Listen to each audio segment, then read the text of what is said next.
මට 아무තු කෝණයකින් නැවත කියවනකොට දැනෙච්ච දෙයක්. ඒ නිසා මට ඒකයිමත් නැවත බෙදා ගන්න හිතුණා සමාජ මාධ්‍ය හරහා.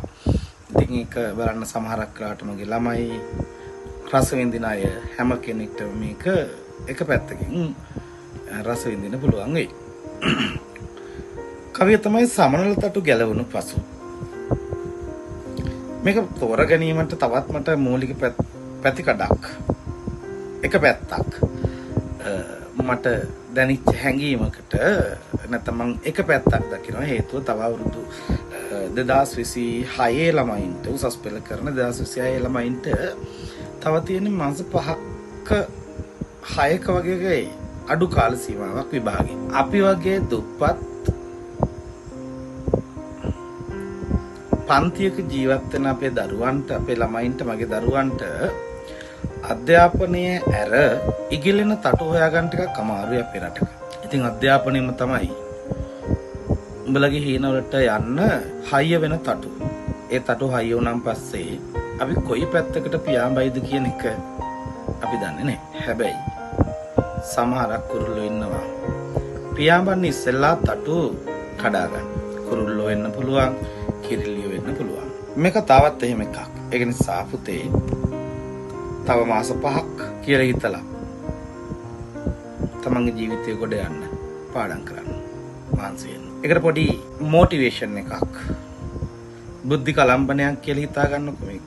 සමනල තටු ගැලවුණු පසු කවි පන්තිය මෙන්න මෙහෙමයි අපිට තියෙන්නේ. මේක අපි පොඩි හැඳින්වීමක් මම කරන්නම්. මේ තමයි එක්තරා කාල සීමාවක දැන් අපේ 90 දශකය 80 90 2000 දශක කාල සීමාවේ විභාගෙ ෆේල් වුණාන් පස්සේ ගෑනු ළමයෙක්ට පුතා රස්සාවක් විදියට ගාමන්ට් රස්සාව තමයි කරන්න තිබුණේ. දැනුත් ඒක තමයි ගොඩක් වෙලාවට. ඒකට එහෙම ගියන් පස්සේ ටික දවසකදී ගොඩක් වෙලාවට මේ ගම්වල ඉන්න ළමයි තමයි ඔය රස්සාවට යන්නේ. කටුනායක සින්දු ගොඩාක් තියෙනවනේ නේද? කටුනායක ඇඳුම් මහන සන්නාලියෝ ගැන ගොඩක් සින්දු අපේ ගීත සාහිත්‍ය තුල අපිට අහන්න ලැබිලා තියෙනවා. ඉතින් ඒ වගේ කෙල්ලෙක්ට ජීවිතේ තමන්ගේ ගෙදර දුප්පත්කම මග හරව ගන්න, ජීවිතේ යම් තැනකදී විභාගෙදී ෆේල් වෙලා එතනින් එහාට යන්න බැරි වෙච්ච නිසා ගාමන් රස්සාව කරන ගෑනු ළමයෙක්ට ඒ අරමුණුත් එක්ක පසු කාලෙක ප්‍රේමයක් හම්බ වෙනවා. ඒ ප්‍රේමය සත්‍ය ප්‍රේමයක්ද රැවටිලිකාර ප්‍රේමයක්ද කියන එක ගොඩාක් ගෑනු ළමයින්ට විසඳ ගන්න බැරි ප්‍රශ්නයක්. ඒක විසඳනකොට ජීවිතේ ගොඩක් තැන්වලදී තමන් විනාශ වෙලා ඉවරයි. ඒ කතාව මම මෙතන කියන්නේ. අපි බලමු මේ කතාවේ මේ මහින්ද ප්‍රසාද් මාසිඹුල මහත්මයා නැත්නම් කවියා ඉදිරිපත් කළ තියෙන දේ. දුකරත් කරගෙන කාපු බෝඩිමේම ටකරන් වහලේ යට ගෑණියෙක් වෙනකොට නොතිබුණා නෙවෙයි මහ මෙරක් හිත් රේණුඩ. බෝඩිම කියන එක කවියා ඉදිරිපත් කරන්නේ සාමාන්‍යයෙන් සංකේතාත්මකව සහ ධ්වනිතාර්ථවත් දුකරත් කරගෙන කාපු. තමන්ගේ ජීවිතයේ දුක රත් කරගෙන කාපු බෝඩිම ජීවිතේ මේ බඩගින්නට කෑවේ එයාගේ දුක. ඇත්තටම ඒකෙදි පුදුමාතරම් කතාවක් ධ්වනිතාර්ථයක් අපිට ඉදිරිපත් වෙනවා. දුක රත් කරගෙන කාපු බෝඩිමේම ටකරන් වහලේ යට ගෑණියෙක් වෙනකොට, ගෙදරින් එනකොට ගෑණියෙක් නෙවෙයි. ගෙදරින් එනකොට ගෑනු ළමයෙක්. පිරිසිදු කන්‍යාභාවයේ තියෙන ගෑනු ළමයෙක්. සාමාන්‍ය පෙළ ෆේල් වෙලා හෝ උසස් පෙළ ෆේල් වෙලා හෝ ගාමන් රස්සාව තෝරගෙන ලේසිම එක ඒක තෝරගෙන ගෙදරින් එනකොට කෙල්ලෙක්. ටික කාලයක් යනකොට තමන්ගේ බෝඩිමේම ටකරන් වහල යට ගෑණියෙක් වෙනකොට ඒ හදවත තුල තිබුණ ලොකු බලාපොරොත්තු ටිකක්. එයා මාව බලා ගනීවි. එයා මාව ආරක්ෂා කර ගනීවි. එයා මගේ ජීවිතයට රුකුලක් වේවි. එයා මගේ මුළු ලෝකෙම වේවි. මගේ අම්මා තාත්තට හයියක් වේවි. මගේ පවුලට හයියක් වේවි. මට ආදරය කරන අයියා. මේ සියල්ලක්ම හිත්‍රේණු උඩ තිබුණා. හිත්‍රේණු තිබුණු කලබලයට ඔය අතින් අලුත් යට ඇඳුම් ඉරෙනකොට තරහක් ආවෙම නෑ හිතට. ඒ නිසාම ඔයාට තිබිච්ච කලබලයට අයියේ මගේ හිතේ මගේ ගතේ දාගෙන තිබිච්ච ඇඳුම් සියල්ලක්ම ඉරෙනකොට මං තරහ ගත්තේ නෑ ඒක නිසා. දැන් ඒ කියන අතරතුරේදී දැන් මේ දුප්පත් ගෑනු ළමයා ඇයි මේ කවියා මේ අලුත් යට ඇඳුම් පාවිච්චි කරේ? ප්‍රේමයකදී දුප්පත්කම දිහිල් වෙච්ච යට ඇඳුම් පාවිච්චි කරා. තමන්ගේ ප්‍රේමවන්තය යනකොට පොඩි ලැජ්ජාවටත් එක්ක අලුත් ඇඳුම් දෙක තුනක් ඇඳගෙන යනවා. සාමාන්‍යයෙන් ඒ දේවල් එහෙම වෙන ඒවා. ඉතින් එදා ගෑනු ළමයාගේ බෝඩිමට මේ සුදු තාත් තියෙනකොට එයා අලුත් ඇඳුම් ටිකක් අරගෙන ඇඳගෙන තිබුණා. ඒවා මුගේ තියෙන කලබලයට මේ සුදු තාත්තිට තියෙන කලබලයට ඉරලා දානකොට තරහක් වුණේ නැහැ. තරහ ගියෙත් නැහැ. ඔයා එක්කාසු කරයි කියන විශ්වාසෙටමයි ජීවිතේ ලිහා දැම්මේ. ලෑලි ඇඳ උඩ.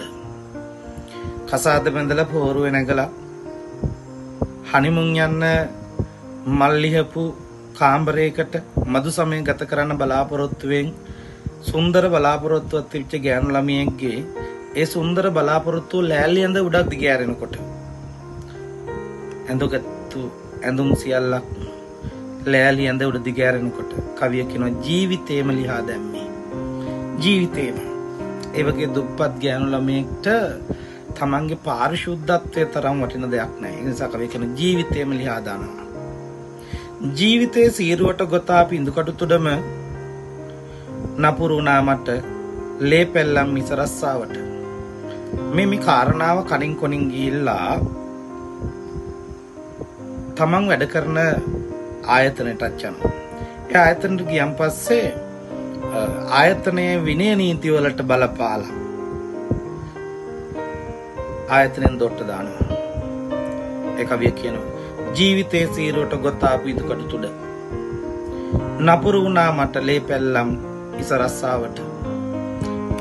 තමන්ගේ රස්සාවටම ඉඳුකඩු තුඩ කියලා පාවිච්චි කරන්නේ ගාමන්ට යෑම. ගාමන්ට යෑමට නැත්නම් ඒ ආයතනයට පවා ඒක හරි ගියේ ප්‍රතික්ෂේපිතයි. සත්‍ය ප්‍රේමය විඳින විදියෙන් ප්‍රතික්ෂේප කරනවා සමාජයේ. වේසකමේ ගියපු ගෑණියෙක් විනය නීති කඩ කරපු ගෑණියෙක් කියන මානසිකත්වයෙන් රස්සාවෙන් දොට්ට දානවා. ගෙදර ගිහින් අන්තිමට බලාගත්තත් බලාගෙන ඉන්නකොට අම්මා කරබාගෙන හිටියට රෑ හොල්ලන හඬක් ඇහුණා. රස්සාවෙන් දොට්ට දැම්මන් පස්සේ ප්‍රේමයේ ගිලහුණන් පස්සේ උදාලා ගියන් පස්සේ ගෙදර ගිහිල්ලා අම්මයි ගාව තමයි සැනසෙන්න තියෙන්නේ. එතන ඉන්නකොට බලාගත්තත් ඒ බලාගෙන කල්පනා කරනවා අහස පොළොන් නුහුරන විදියට.